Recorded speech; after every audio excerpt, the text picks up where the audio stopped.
نیروهای عراقی آخرین گروه‌های باقی‌مانده سازمان به نام دولت اسلامی را از ناحیه القوسیه در شمال موصل بیرون کردند.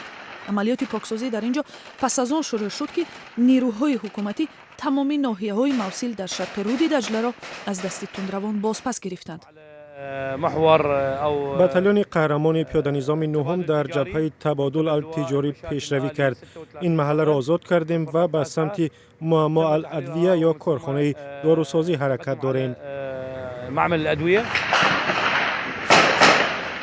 حکومت عراق میگوید بعد 100 روز شروع عملیات برای پاکسازی موصل، دومین شهر بزرگ عراق، به آنها میسر شد با کمک نیروهای هوایی ایالات متحده شرق شهر را آزاد کنند. موصل ماه ایون سال 2014 به دست جنگجویان گروه دولت اسلامی افتاد. بعضی از آنها حالا هم سرسختانه مقاومت میکنند.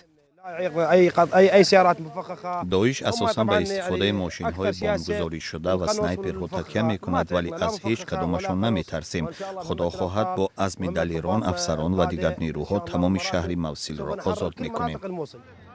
نیروهای 100,000 نفری عراق، رزمندگان کرد و شبه نظامیان شیعه مذهبی تحت حمایت ایران انتظار دارند که جنگ در شمال موصل بسیار سخت می شود.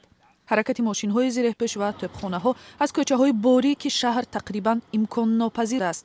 علاوه بر این در شمال موصل 750,000 نفر زندگی می‌کند و سازمان ملل متحد گفته است خطری آن وجود دارد که جنگجویان دولت اسلامی آنها را به حیث سپر زنده استفاده برند.